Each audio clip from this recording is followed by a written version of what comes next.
Welcome to the lesson. In this lesson, you will learn how to use the passive voice. We'll start with a short video that will give you some examples. Then, we will look at the structure and meaning of the past simple passive. After that, we will look at the difference between an agent and a patient. This is a critical point when it comes to understanding the passive. Next, we'll talk about when and why the passive is used. Finally, there will be a few exercises for you to practice what you've learned. Once upon a time, a father went grocery shopping with his daughter. The whole time, the little girl had just one thing on her mind. Buy me cookies! No. Buy me cookies! No way. Buy me cookies! They're too sugary. Buy me cookies! Nope. Buy me cookies! No way. Buy me cookies! Buy me cookies! No. Buy me cookies! No. Buy me cookies! No, would you stop asking me? Buy me cookies! No, no, no, no, no, no, no, no, no, no, no, no, no. Please, please, please, please, please, please, please! Fine. Go get your cookies. When they got home, the father put away the groceries and then went to do some work, leaving the little girl alone in the kitchen with the cookies. Realizing that her father was busy elsewhere, she decided to go to town on the cookies. Yum, yum, yum, yum, yum, yum, yum, yum, yum. Meanwhile, her father was busy at work. All of a sudden, he heard the scariest noise a parent can hear. The sound of silence. So, he decided to go check on his daughter. Oh my goodness, little girl! What happened here? Look, Dada, a big mess was made. I can see that, honey. Who made the mess? I don't know. The cookies were eaten. I can see that, sweetie pie.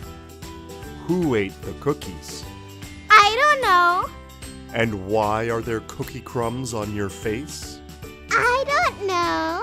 Little one, we need to have a talk about honesty.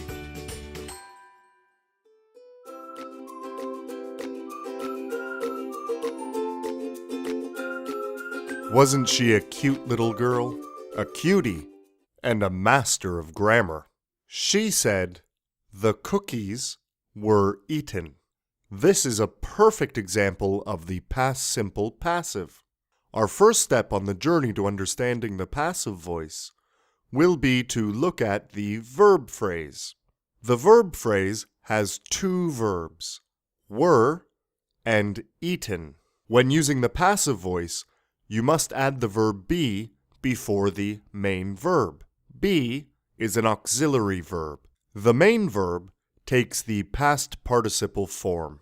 A few words about the auxiliary be. It takes the tense of the main verb in the corresponding active sentence. In this case, the active sentence is someone ate the cookies. The main verb is in the simple past. So be in the corresponding passive sentence is also in the simple past. The main verb is then written in the past participle form. Another important point is that the auxiliary be here must agree with the subject.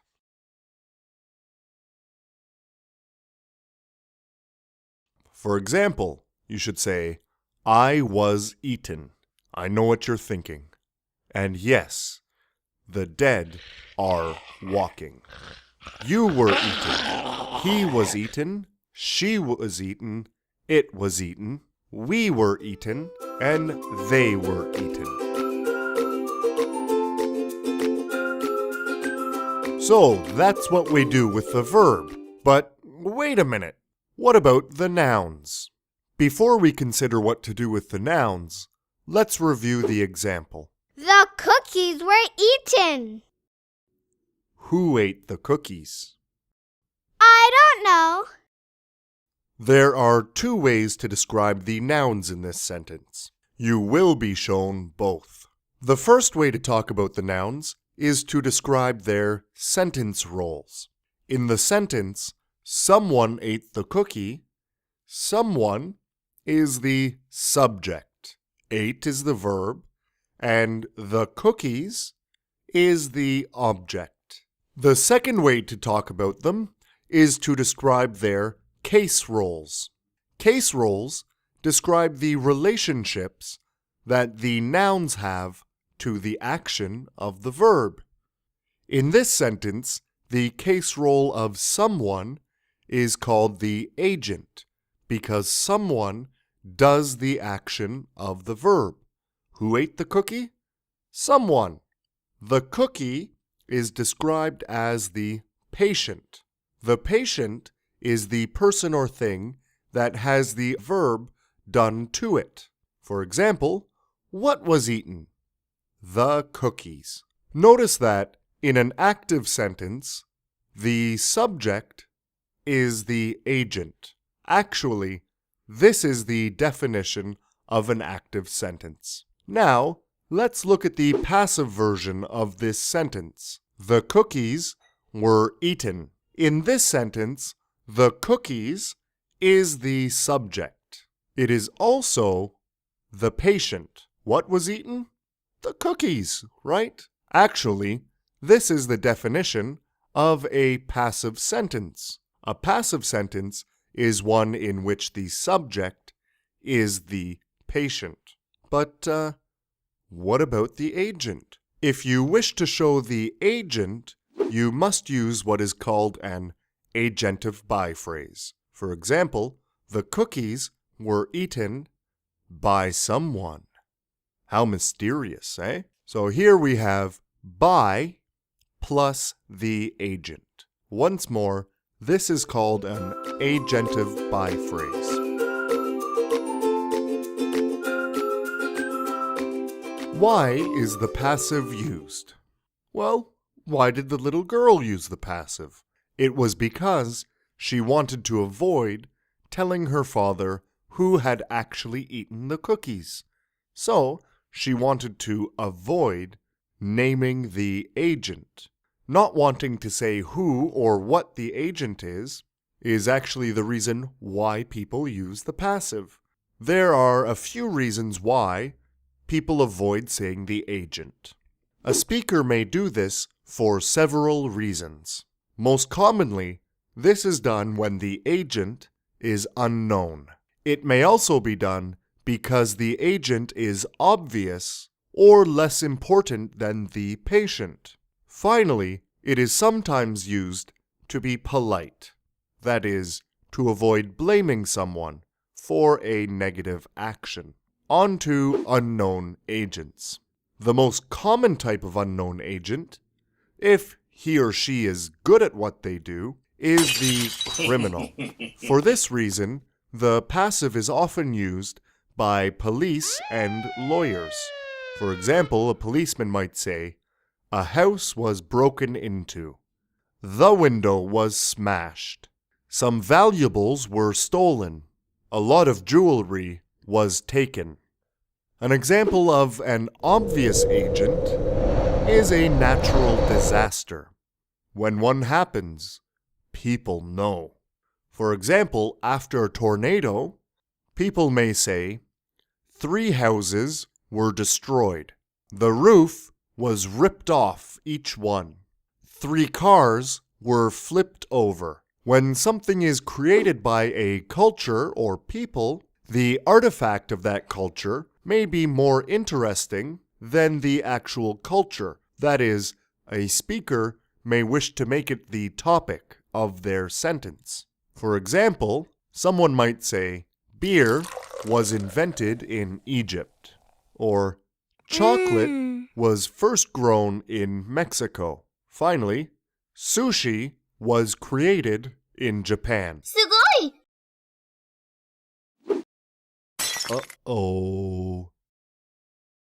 To be polite here, instead of saying, "You broke the plate," you could say, A plate was broken. No big deal. It's not important who did it. It could happen to any of us.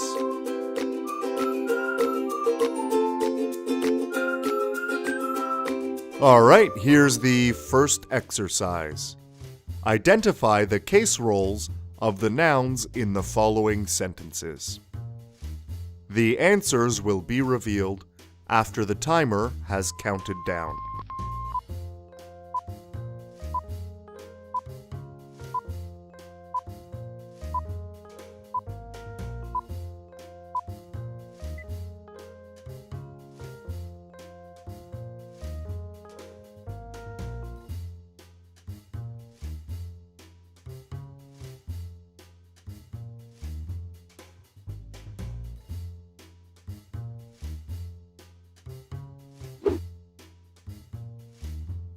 And now for the second exercise. Your mission, should you choose to accept it, is to rewrite the following sentences in the passive voice. Once again, the answers will be available after the timer has counted down.